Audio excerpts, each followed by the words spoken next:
They were built by the ancients in a time before Christ, to a scale that's unbelievable.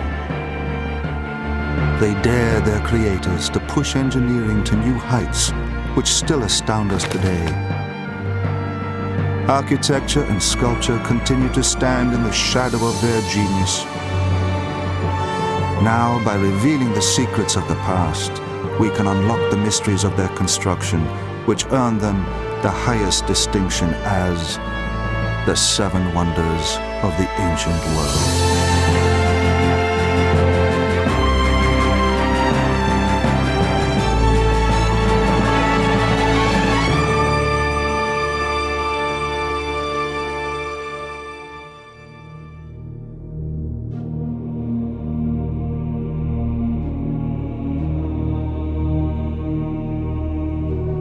The Great Pyramid is the only survivor of the seven ancient wonders, the finest monuments of all time. The others have fallen, taking with them the secrets of their history and construction. They laid the foundations of human achievement, becoming the building blocks of modern architecture and sculpture.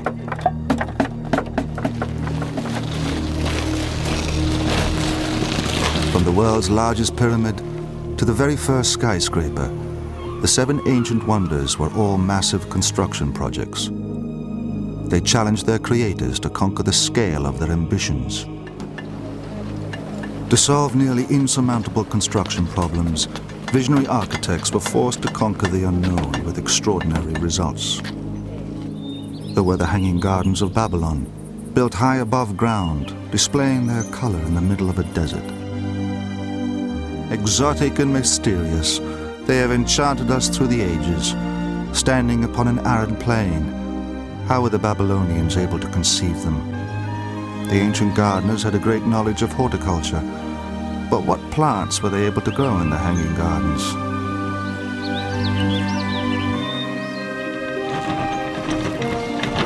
The first cranes were used to construct the world's largest marble temple. It was supported by a forest of fluted columns 60 feet high. How were the ancients able to achieve such detail while working on such an enormous scale? Using simple techniques, they overcame the most difficult problems.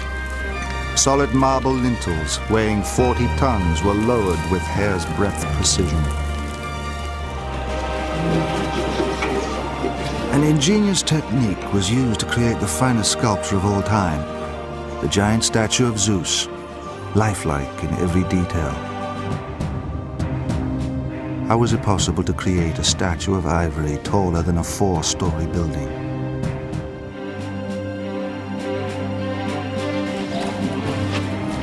The sculptor who created it used a secret recipe to shape the ivory. But how did he achieve such realism? The originality of its design has inspired artists and sculptors to copy it throughout the centuries. The Pharos, a lighthouse, was the world's first skyscraper, standing over 400 feet high. How were the ancients able to build so high without modern equipment? The Pharos blasted its golden light 50 miles out to sea. What mechanism could cast a beam so far? For centuries, the secrets of its construction lay hidden beneath the sea. Now, a marine archaeologist and his team are recovering its remains from the sea floor to discover how the Pharos once stood. The seven ancient wonders created the building technologies of today. The ancients dared to build high. Until little more than a century ago, the Great Pyramid remained the tallest structure on Earth.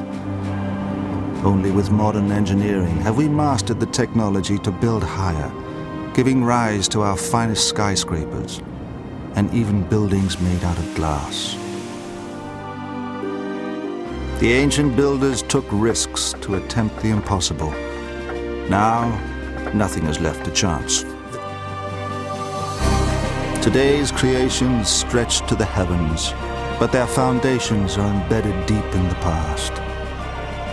They rest upon the 7 wonders of the ancient world, which still challenge and amaze us after thousands of years.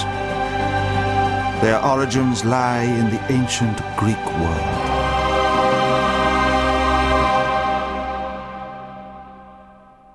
The 7 wonders of the ancient world stood within the Greek Empire, created by Alexander the Great. He conquered every country to the east, as far as India, and south to Egypt. Alexander transformed the Greek world. In the wake of his conquests, Greece entered a golden age of brilliance and sophistication. Alexandria, the city named after the Greek general, became the most splendid city in the world and the center of all knowledge. Here in the 3rd century BC, the very first list of the 7 ancient wonders was drawn up. Alexandria was the great center of learning of its day, with a very famous library. And one of its greatest scholars attached to the library was Callimachus. Callimachus wrote a book of the wonders of the world, and it is possible that in that book he gives a list of 7 wonders that we have today. Callimachus's book was destroyed. Now the earliest surviving list of 7 ancient wonders is found in a poem or epigram from the 2nd century BC. It was written by a Greek, Antipater of Sidon. I have gazed on the walls of impregnable Babylon, along which chariots may race, and on the Zeus by the banks of the Alpheus. I have seen the hanging gardens and the Colossus of Helios, the great man-made mountains of the lofty pyramids, and the gigantic tomb of Mausolus. But when I saw the sacred house of Artemis, that towers to the clouds, the others were placed in the shade, for the sun himself has never looked upon its equal outside Olympus. But why were there 7 wonders? The symbolism of the word 7 probably goes back to Babylonia, where we get the origin of the 7-day week, for example. And that seems to be related to the idea that there is a lunar month of 28 days, and that has 4 phases, each of 7 days. The Greeks thought there were 7 planets, including the moon and the sun. So there was a natural basis to this idea of 7 being an important number. After Antipater, the list of 7 wonders changed over the centuries, as successive civilizations included their own achievements. The Romans added the Colosseum. Christian writers included Noah's Ark and the Temple of Solomon in Jerusalem. Today's accepted list of the 7 wonders of the ancient world was compiled during the Renaissance. When the Dutch artist Maarten van Heemskerk arrived in Rome in the 16th century, he was so impressed by the city's classical treasures, he made a set of engravings depicting the 7 ancient wonders. Heemskerk's engravings bore little resemblance to the actual 7 wonders. 6 of them had already been destroyed, and he wouldn't have seen any evidence of them. But his works defined the accepted list we recognize today. They were the Pharos of Alexandria, the tallest lighthouse; the Colossus of Rhodes, a giant bronze statue; the Temple of Artemis, the largest marble temple; the Mausoleum of Halicarnassus, the most elaborate tomb; the statue of Zeus, lifelike in its detail; the Hanging Gardens of Babylon, greenery in a desert; and the foundation for them all, the Great Pyramid. This incredible structure would set the benchmark for the other wonders to follow. The city of Cairo, capital of Egypt, home to the oldest wonder of the world. The Great Pyramid still lies at the heart of Egyptian culture. On the edge of the city lies the Giza Plateau, the site of a vast pyramid complex. Pyramids are the tombs of the pharaohs. Pointing to the heavens, they ensured the pharaoh's safe journey into the next world. The pharaoh was buried deep inside in a hidden tomb chamber. In death, as in life, he was worshipped, feared, and respected. Out of the 80 pyramids in ancient Egypt, the Great Pyramid is the largest.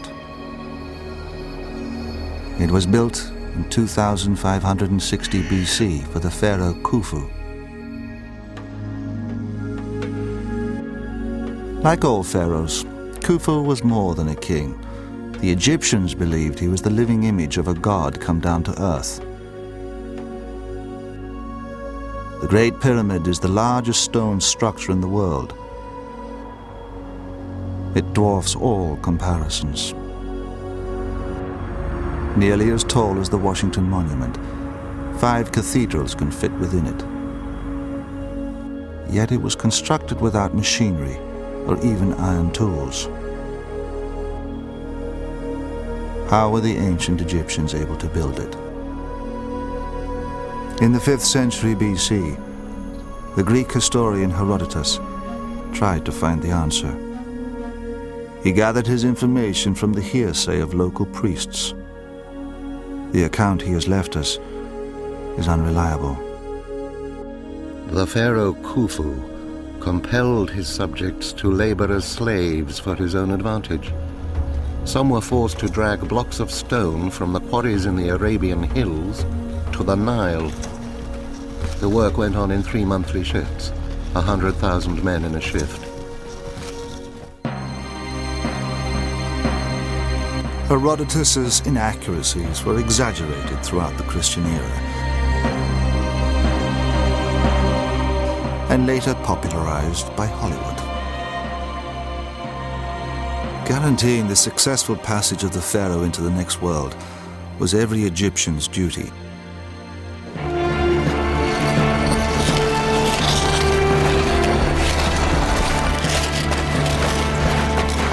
The Egyptians were practiced in pyramid building.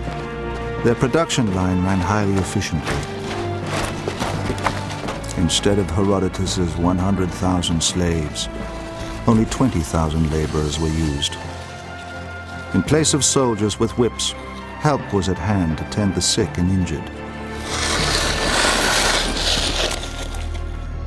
The Giza Plateau was chosen as the site because of the quantity and quality of the building stone. The men lived here in laborers' quarters, their heads shaven to deter lice. Working in gangs, they hauled the stone blocks from the nearby quarry on sledges. An illustration from the tomb of a nobleman shows this process on a grand scale. A colossus being dragged along. Sleepers or runners were often set into the ground to reduce friction, but there were no rollers under the sledge. The lower part of the Great Pyramid used the largest blocks, weighing 5 tons or more. Although a stone block was fitted into place every 2 minutes, the Great Pyramid took 23 years to build. Today, the rough appearance of the Great Pyramid masks the precision of its construction. Its limestone casing was stripped away centuries ago to rebuild Cairo, but the pyramid remains the most accurately built stone structure on Earth. It covers 13 acres, the equivalent of 9 football fields, yet each of its sides are accurate to within inches. The ancient Egyptians set out the base like a compass. One side, aligned by the stars, runs north to south. With only geometry and rope to help them, it is baffling how they created a perfect square. The stones were dragged from the quarry to a short ramp and then hauled up onto the base.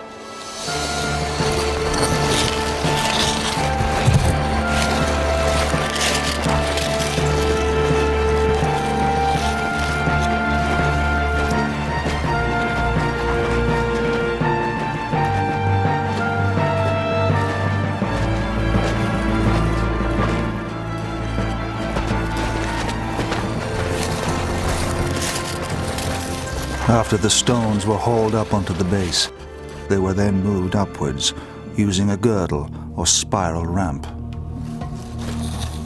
This wrapped around the outside of the pyramid and was made from mud and rubble.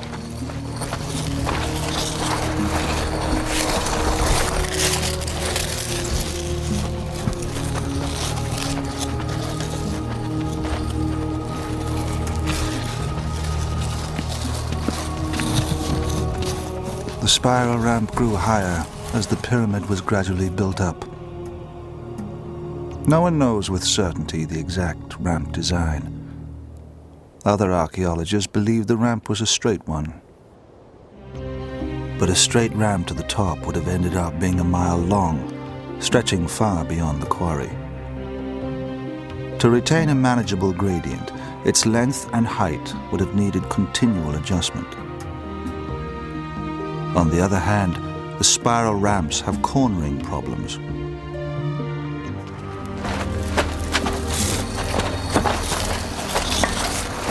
As the Great Pyramid grew higher, the stones became smaller. Rollers running under the stones may have been used here for maneuvering. The builders used only the simplest techniques. Without any sophisticated tools, the stones were fitted with watertight precision to a height of 480 feet. Until little more than 150 years ago, the Great Pyramid remained the tallest structure on Earth. When built to the top, it resembled a series of steps. It was then ready to be cased in top-quality limestone.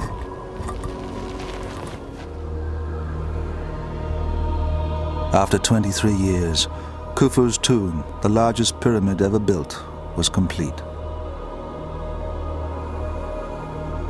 Pyramids are the most enduring ancient structures on Earth, and the Great Pyramid is the only ancient wonder of the world standing today. It has been imitated many times. Its stable form inspired one of today's most famous architects, I.M. Pei. He designed the pyramid at the Louvre in Paris out of glass. Pyramids built of stone is solid, it's for the dead, and I hope the glass pyramid is transparent, it's for the living. But one thing I learned to respect the Egyptians is the proportion of that pyramid, of the Giza pyramid. It's the only one that we came to that satisfies from both directions, whether you look at it head on or look at it at 45 degrees. It's neither too flat nor too peaky. So I think that proved a point, that to myself anyway, that the Egyptians were right 4,000 of years ago. Khufu's pyramid was so admired that his son and grandson followed him, building their tombs alongside his on the Giza Plateau. But the Great Pyramid has remained the father of all ancient structures. The techniques used to build the Great Pyramid would pave the way for the other 6 world wonders to follow.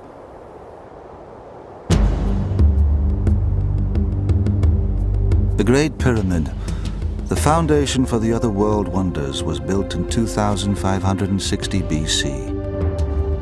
It would take another 2,000 years before the next wonder of the ancient world was created.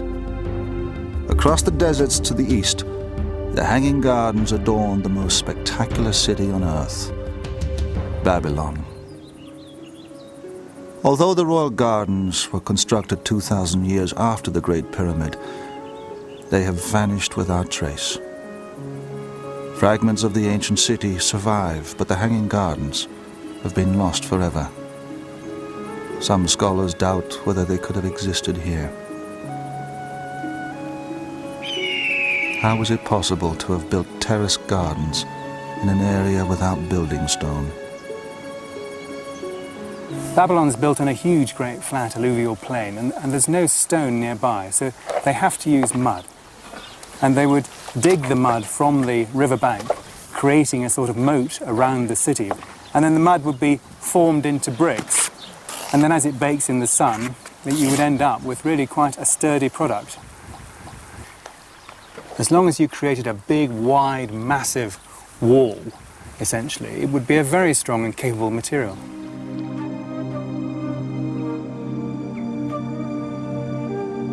Babylon was situated on the Euphrates in present-day Iraq. In the 6th century BC, King Nebuchadnezzar rebuilt it. The walls were so splendid that the Greek poet Antipater had included them as one of the 7 wonders. Herodotus was also impressed by them. They formed a square. Along the top were walkways wide enough for 2 chariots to pass. There were 100 bronze gates in the circuit of the walls. It was some 56 miles around the whole city.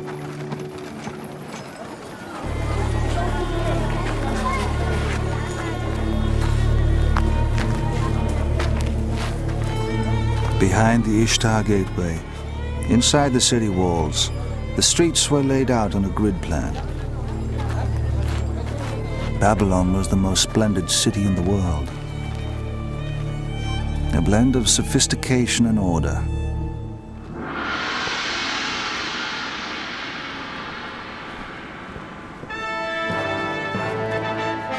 King Nebuchadnezzar ruled Babylonia from his palace. He married Princess Amytis from the land of Media.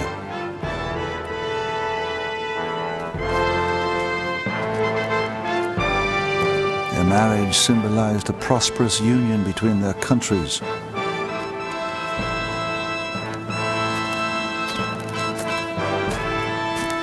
Babylonia now looked forward to a period of peace and plenty.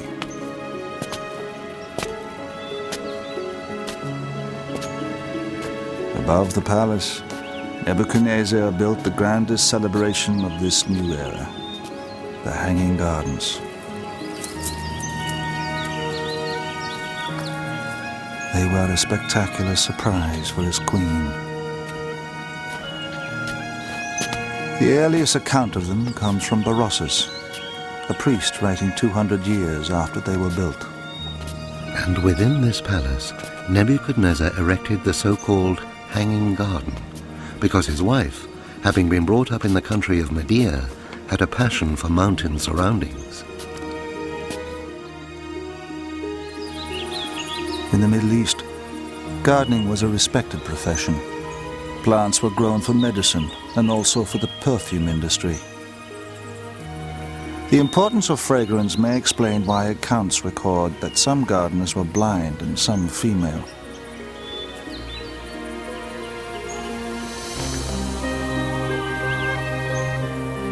Nebuchadnezzar's gardener was believed to have been an expert from Judea. Records show he was given special rations from the palace. The Babylonians had a great knowledge of plants.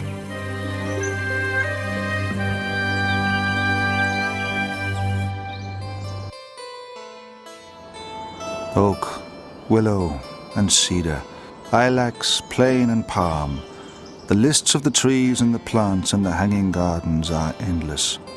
They were compiled by historians centuries later and are often inaccurate. It is believed the gardens contained many plants and trees from the land of Media, the homeland of Nebuchadnezzar's queen. However, the gardens were planted out. They needed water. Ancient writers recorded that there were hidden machines used for irrigation. Scholars have investigated buckets on ropes, water wheels, and even the Archimedes water screw. This device is attributed to the great Greek mathematician and inventor. It is believed Archimedes created it while in Egypt, having watched villagers pump water from the Nile.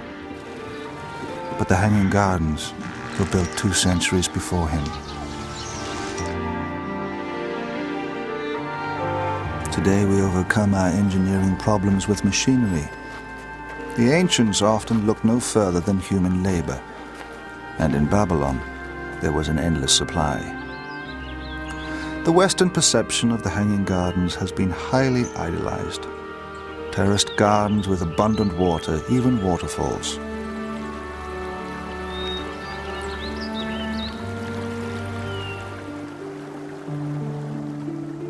Water could have been taken from the Euphrates, carried or lifted up to a cistern on the top terrace. From there, it would have trickled down through the different levels of the garden.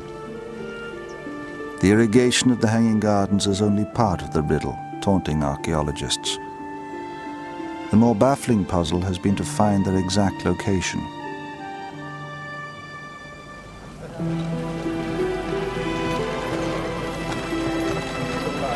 The city of Babylon was known across the ancient world, but accounts of the Hanging Gardens were hard to find, even at the time of their construction.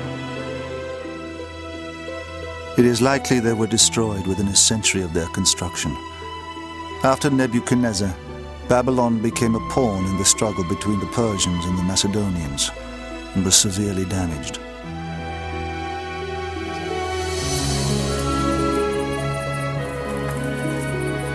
Despite their short lifespan, the gardens have gained legendary status.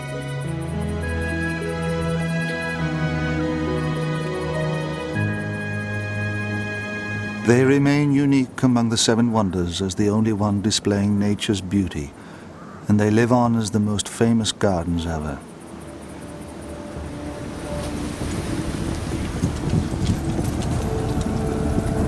The balance of power in the Middle East would change, and with it the fortunes of Babylon. Persian armies under Cyrus the Great overran the Babylonian Empire. Meeting little resistance, the Persians marched on into Greece. By 480 BC, they had taken Athens, destroying much of the city.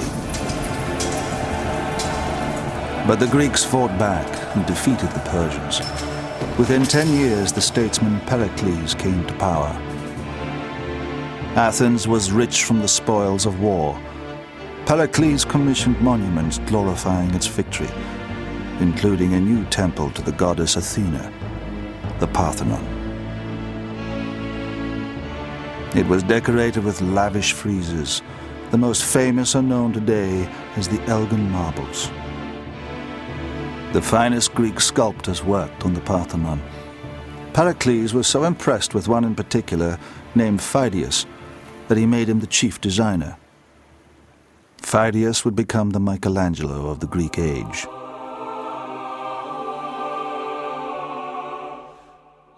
Phidias was asked to make a statue of the goddess Athena to stand inside the Parthenon. Crafted from ivory and gold, he designed it to stand 40 feet high. Statues and monuments were being commissioned across the country, and artistic rivalry was intense. Phidias was determined that his Athena would outshine every other statue in Greece. Phidias was heralded as a genius, but his name became blackened by scandal. On completing the Athena, he was unable to account for all the gold he had used. Phidias was accused of embezzlement by those eager to bring down his powerful patron. Fortunately for Phidias, news of his spectacular Athena had traveled to Olympia. He was now commissioned to make a statue of Zeus to stand inside the temple there. So, in 438 BC, to escape the scandal in Athens, Phidias left for Olympia. The site of the Olympic Games was dominated by a temple. It awaited Phidias's masterpiece.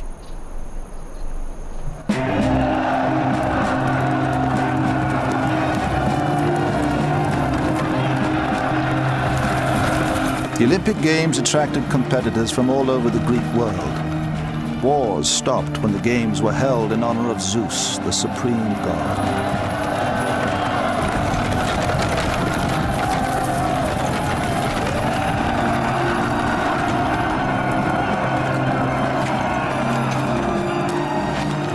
Phidias arrived in Olympia to take up his new commission. With his reputation on the line, he approached the great temple.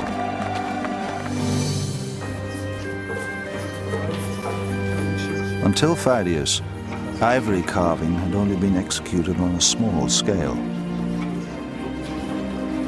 Phidias designed the Zeus to be taller than a 4-story building. It would fill one end of the temple. It was too large to be carved out of solid blocks of ivory. So he developed a technique which has never been surpassed.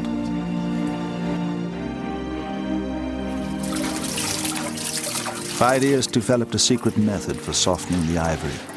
Only a few ancient recipes survive.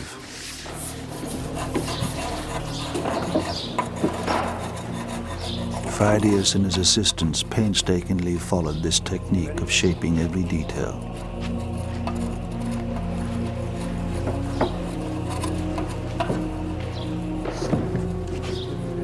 Every ivory section was made to fit exactly. The Zeus began as a wooden framework. To this, the molded ivory sections were fastened. The statue was built up, piece by piece, to a height of 45 feet. It took over 7 years before Phidias was satisfied everything was perfect. The Zeus was then assembled inside the temple.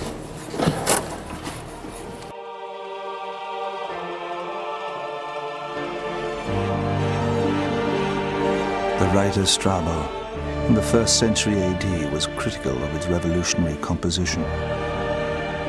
The sculptor may be criticized for not having appreciated the correct proportions. He has shown Zeus seated, so we have the impression that if Zeus moved to stand up, he would unroof the temple.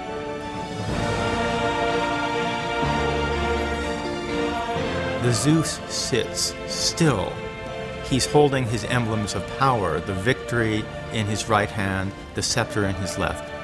But he's not doing anything. The stilling of the god gives him greater power because there's the potential there for action. He's very aware. And it's that calmness that becomes a hallmark of the classical style. Characteristics of Phidias' world wonder are echoed throughout Western art. From Byzantine images of Christ to 20th century statues of American presidents. In 1914, Daniel Chester French began work on the Lincoln Memorial statue. Using the same composition as the Zeus, Daniel French made the Lincoln statue out of 28 pieces of marble. Phidias had been meticulous in his study of light, but Daniel French discovered on a dull day his sculpture looked flat. He had to install an elaborate lighting setup. The scale of his sculpture was also criticized, this time for being too small. Daniel French had to double its dimensions to satisfy his commissioners. Even then, the Lincoln statue was only half the height of Phidias' Zeus. Over 450 years after Phidias' world wonder was made, Roman soldiers and workmen arrived with special orders from the Emperor Caligula. He had instructed them to bring the statue back to Rome, so he could put his own head on it. Legend recalls the statue let out such a loud cackle of laughter. The scaffolding collapsed and the workmen fled.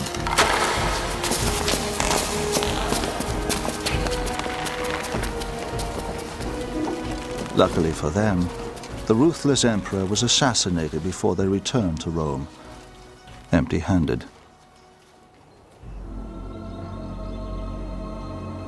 By 391 AD, the Christian Church banned pagan cults and closed the temples. The Olympic Games ceased, and the great sanctuary of Olympia fell into disrepair. When the Zeus was 800 years old, it was bought up by Luasus, an imperial chamberlain from Constantinople, and installed in his palace art collection there. Phidias' world wonder would not survive for long. The fire destroyed the palace and the collection, cremating the finest statue of all time. The influence of Greek art and architecture spread into Persia, an enemy of Greece. At the western tip of the Persian Empire lay the once great city of Halicarnassus. It is now the small resort of Bodrum, lying in present-day Turkey. At first it appears an unlikely site for a world wonder. But in the 4th century BC, this was the capital of a powerful sea empire. Inland from the harbor lie the ruins of a tomb, the most extraordinary building ever constructed. It stood the height of a 14-story building, combined an assortment of styles, and was covered with statues. It has left us the word mausoleum, used to describe monumental tombs ever since. Its style has been copied around the world, from the Freemasons' Lodge in Washington, D.C., to the Shrine of Remembrance in Melbourne, Australia.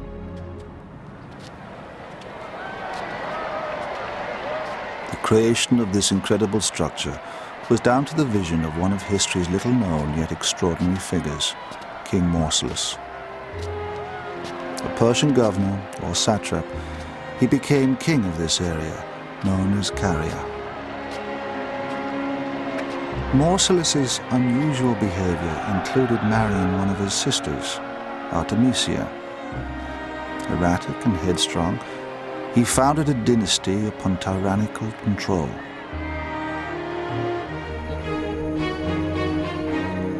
From the day he became king in 377 BC, Mausolus fiercely protected his kingdom. The ruins of the Mindus Gate are all that remain of his grand defensive walls, which stretched for 7 miles around the city. He also built up a navy of 100 ships. In the Persian tradition, he had a fortress palace, which is believed to have occupied the site currently where the castle is. Mausolus is obviously a very powerful, dominant figure, successful politically and victorious in war. His forces stood poised to repel any Greek attack. Yet, Mausolus openly welcomed Greek culture. Deluded by visions of his own grandeur, he planned the construction of a vast tomb. He chose a Greek architect to design it. His name was Pythias. He was unknown and unconventional.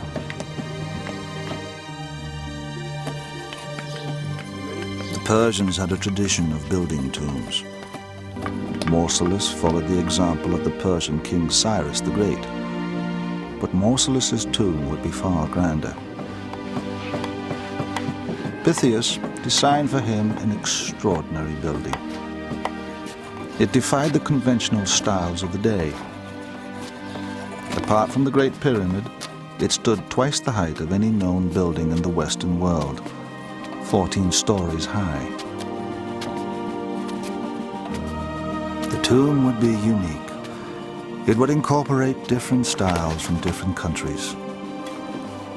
On the top, and never attempted before in architecture, a vast statue.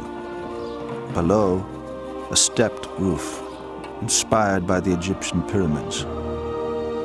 Beneath were Greek columns from temple architecture.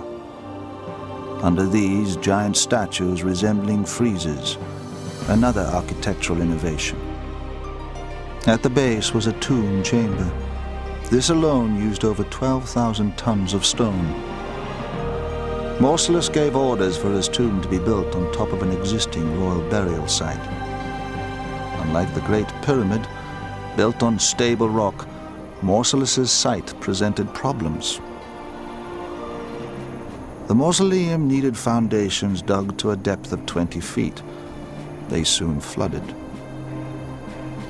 Having drained them, Pythias increased stability by joining the masonry together. Iron clamps, or dovetails, were used to secure each block to the next, and dowels were fitted between the courses. To assemble the columns, a hole was cut in the base of each, allowing iron connecting bars to join onto the next section. This technique is still used today. The mausoleum became a world wonder because of the statues adorning it, over twice life-size. These heroic figures stood high up on ledges and weighed many tons. The heaviest statue sat on the very top of the mausoleum. It was an enormous sculpture of Mausolus and Artemisia in a chariot, pulled by 4 horses. This revolutionary idea of putting a statue on the top of a building has been copied since in triumphal arches and monuments. Mausolus never saw his completed tomb. He died in 352 BC. His body was interred within it like an Egyptian pharaoh. But Artemisia, his sister and widow, would inherit his crown and prove to be more formidable than Mausolus himself.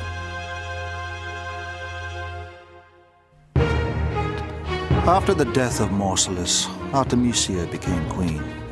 Her rise to power was unprecedented in the Western world.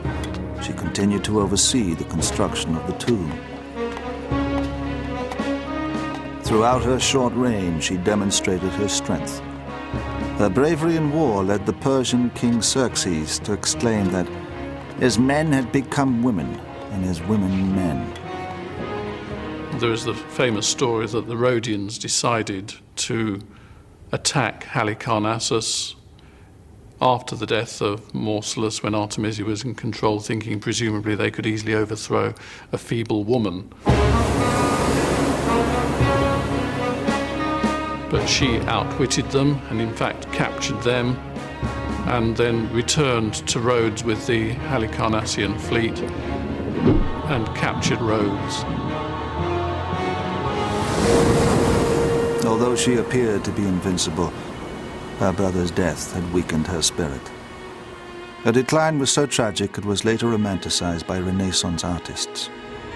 Artemisia ruled for just 2 years before she died.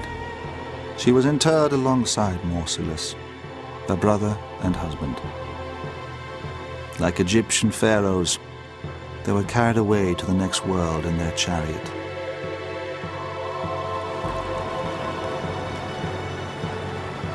The mausoleum was finally finished after Artemisia's death.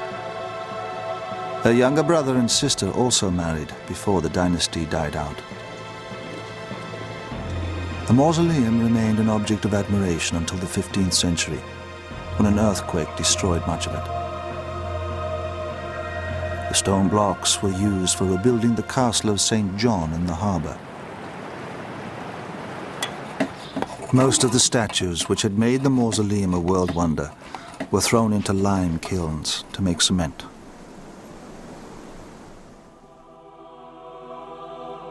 "100 miles up the Persian coast from Halicarnassus stood the largest marble temple ever constructed. It had been built at Ephesus, the wealthiest city in Asia Minor and the largest port on the Aegean. The temple, dedicated to the goddess Artemis, attracted pilgrims who flocked here to visit her cult shrine. Artemis was a mother goddess, her many breasts symbolizing the fertility of women. King Croesus, renowned for his wealth, financed the building of a temple to her in 550 BC.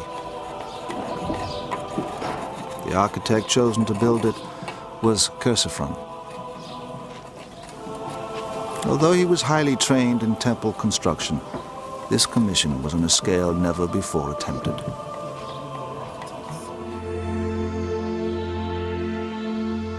Chersiphron may well have visited the temples of Thebes in Egypt and been inspired by the forests of columns there.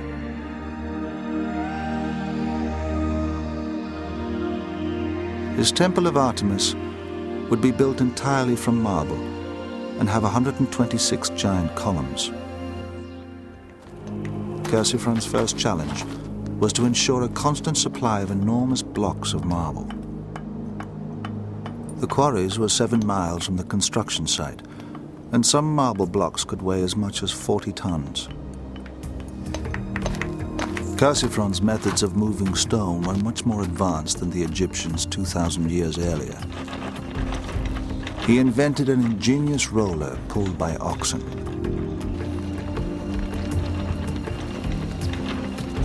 The temple measured a vast 180 by 360 feet, almost twice the size of the Parthenon. It was surrounded by a double row of columns, 60 feet high. One of the biggest problems was lifting up the giant lintels to the column tops. Stones like these weigh as much as 5 to 10 tons apiece. So how did the ancient Greeks lift such enormous weights to the top of a temple? We know that in ancient Egypt, they used a form of cantilever crane called a shadoof to lift water. And we know that the ancient Greeks used the same principle, but on a much larger scale, to lift weights at the dockside, cargo and even ships.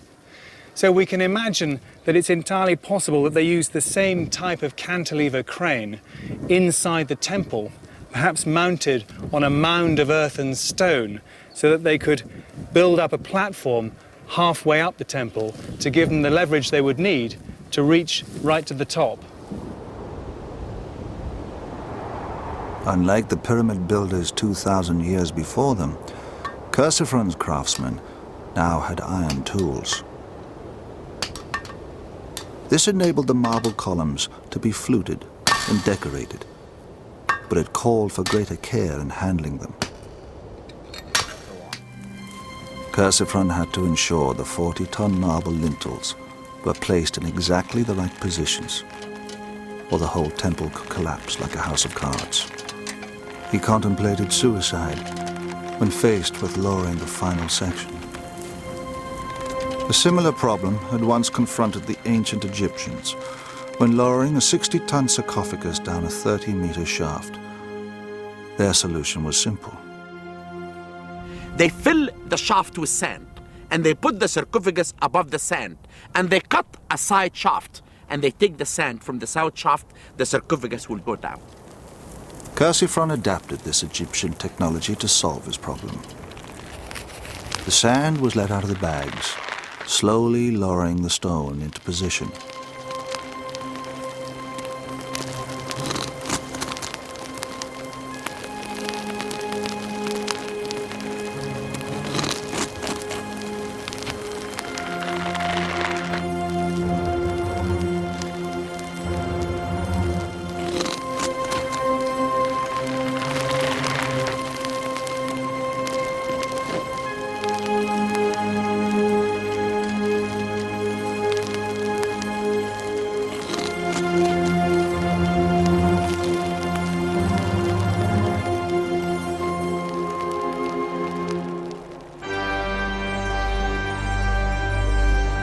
The Temple of Artemis took 50 years to build, and Chersiphron didn't live to see its completion.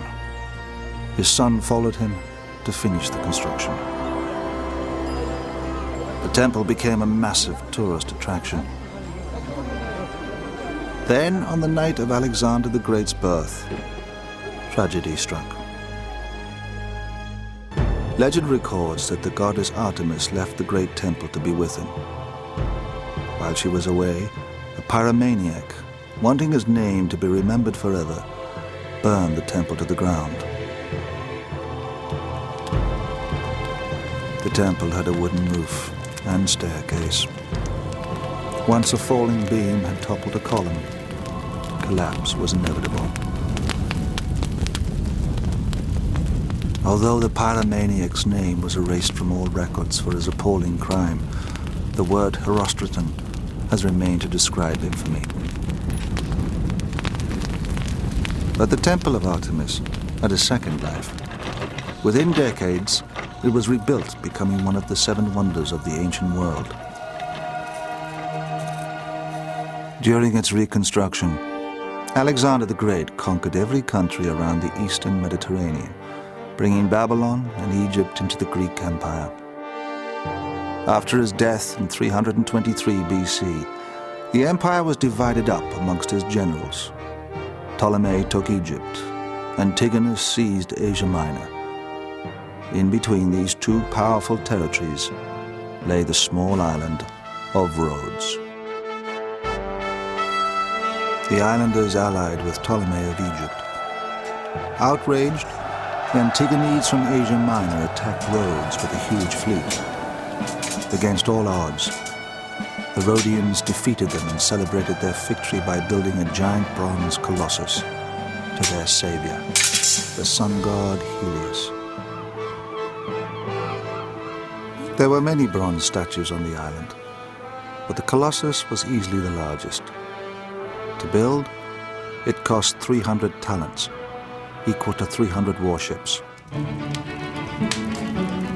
Bronze casting was a major business on the island. Statues were mass-produced and exported to Greece and Italy. The sculptor chosen to create the colossus was Haris of Lindos. One story recalls his initial design as being 60 feet tall, but the islanders insisted on a statue that was twice that size, 120 feet. Haris doubled his dimensions and set to work. No bronze statue had ever approached 120 feet in height. Haris had to manufacture everything on site. The casting would have been directly next to where the statue was to be put up. Probably a whole series of pits in which the pieces were cast. Those pieces would have been riveted together, and the statue would have been set up on the spot. The colossus gradually took shape. Piece by piece, each bronze section was attached to a framework of wood and iron. Keeping the statue stable was a problem. Stones were dropped down the ankles into the feet to add weight to the base. As the colossal sun god grew taller, the workmen needed access all around the statue. Haris's solution was to bank up earth around the colossus with a spiral pathway, rather like a girdle ramp used in building the Great Pyramid.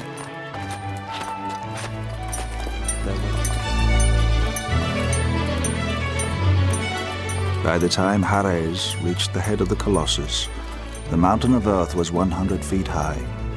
Altogether, 225 tons of bronze was riveted into place.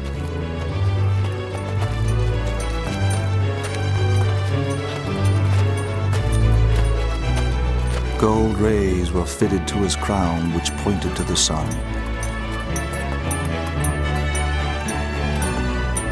After 12 years' exhausting work, the mountain of earth was removed.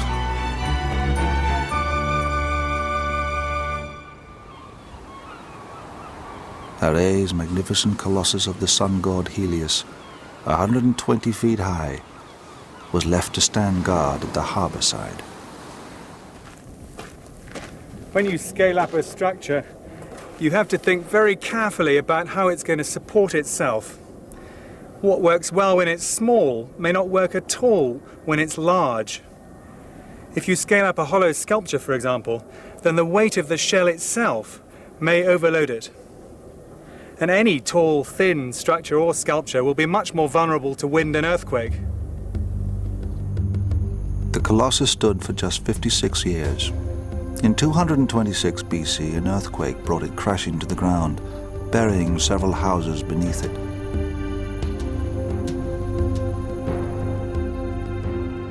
With time, people forgot how it had once stood. During the Renaissance, Martin van Heemskerk, the first artist to draw the seven ancient wonders, depicted it astride the harbor. If the colossus had stood with the legs apart, it would have been considerably weakened. But the idea of the colossus straddling the harbor still remains popular. Engineer Gavin Davis assesses the likelihood of this. If the legs were together on the sculpture, it would be a lot more stable because the weight of the upper half of the body is carried vertically down through the legs. The key area that's concerned in the Colossus is how the weight load is carried down the two legs when they're quite wide apart. Once you do start getting any wind loading on this kind of structure, then there are obviously weak areas. Around the two ankles, for example, would be an obvious area of concern.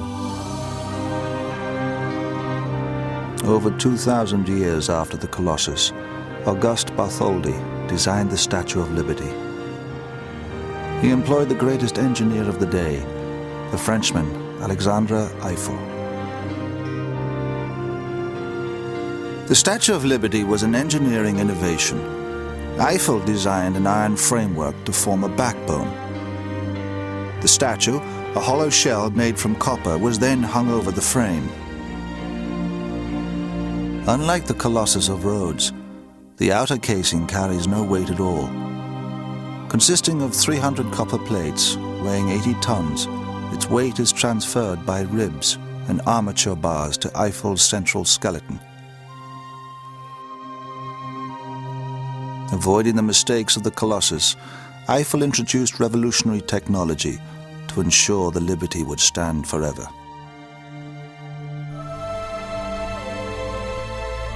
In the 3rd century BC, the fallen Colossus remained a wonder of the world. Tourists flocked from all over the Mediterranean to marvel at its giant remains. An oracle predicted that Rhodes would suffer great misfortune if the statue were rebuilt. So it was left lying where it had fallen for 900 years. Chares, like the Colossus he created, became a broken man. One story recalls how he miscalculated the cost of doubling the statue's size, leaving him bankrupt. Destroyed by debt, he committed suicide.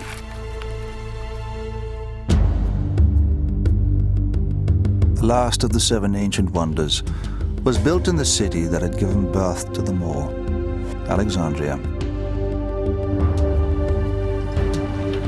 The city was the world's first metropolis, and its world wonder the first skyscraper. Known as the Pharos, it was a lighthouse standing over 400 feet high. Lighthouses had been built around the Mediterranean from as early as the 7th century BC. But the Pharos was more than a beacon. Built during the reign of Ptolemy II, the Pharos announced to the world the grandeur of Alexandria. Designed by the architect Sostratus of Cnidus, it took 12 years to construct. At the top, a vast furnace was kept raging. It blasted its golden light 50 miles out to sea.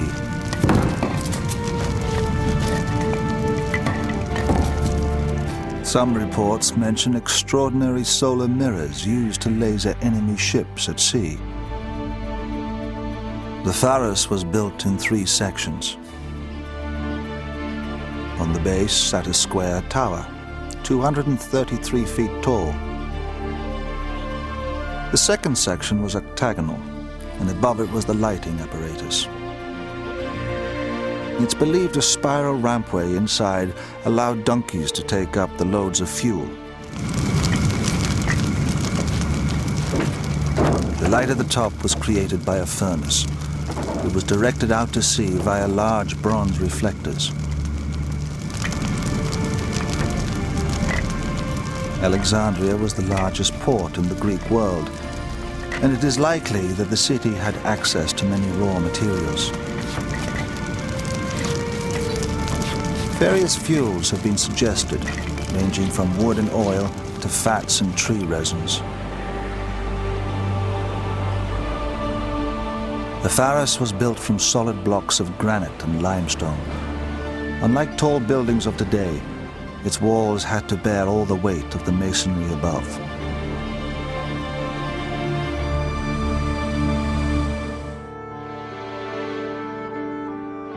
Built entirely from stone, it is unclear how the Pharos could stand so tall. Yet there are many ancient accounts of it. The Pharos of Alexandria is actually one of the better documented of the Seven Wonders. It ceased to be a lighthouse at the end of the classical period, but it went on to be used as a mosque. In fact, what they did was on the top where the lantern had been, they built a mosque. There are Arab historians who had climbed it and give very good detailed descriptions with dimensions. So we can be fairly sure that it really was as it's described. Today, a medieval castle stands on the site of the Pharos, which stood until 1303. Named after the small island on which it was built, Pharos has become a generic word for all lighthouses. Like the Mausoleum and Colossus, the Pharos was destroyed by an earthquake. For 700 years, its remains lay on the seabed. But recently, a marine archaeologist has begun bringing to the surface the world wonder that has remained hidden for centuries. When the Pharos was toppled into the sea, its massive building stones were scattered across the harbor. Marine archaeologist Jean-Yves Empereur has been excavating the underwater site. He still can't comprehend the scale of his discovery. When for the first time we dived, we couldn't imagine such chaotic and huge underwater collection of such thousands and thousands of columns, of bases of columns, of capitals, of sphinxes, of obelisks, and so on. It was incredible. And every time we dive, even now, after thousands of diving here, we go back to the surface with a strange feeling. Among his discoveries was a vast granite lintel weighing 75 tons, which he believes to be a supporting beam from the Pharos. So we are on the place here, on the underwater site. This is a slip from where we jump into the water.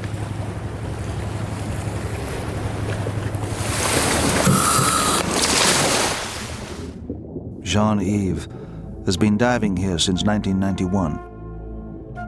The vast underwater site covers 5 acres. His team continues to log the size and weight of every block. One day they hope to establish once and for all how the Pharos was constructed. The world's tallest lighthouse was brought down by an earthquake.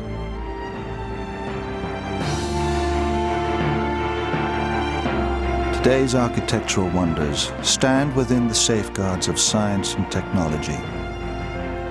The 7 wonders have become icons of the ancient world. They stood not solely by the laws of science, but by the will of an age determined to build the impossible.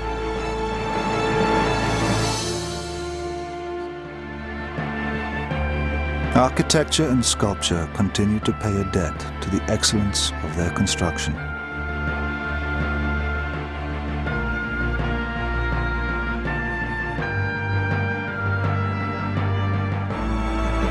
Still, there is this notion that in antiquity there were 7 structures that were the epitome of magnificence and achievement. The 7 ancient wonders challenge the finest minds. Even now, we still wonder how to match them. If we tried to make a list of today's wonders, could we find 7? Or would we find 200? Their high ideals have stood the test of time. They remain the cornerstones of our finest constructions. Architecture has to serve a purpose. And I think the symbolism of the pyramid is as valid, in my opinion, today as it was then. The 7 wonders of the ancient world set the supreme standard and keep alive the dreams of the ancients.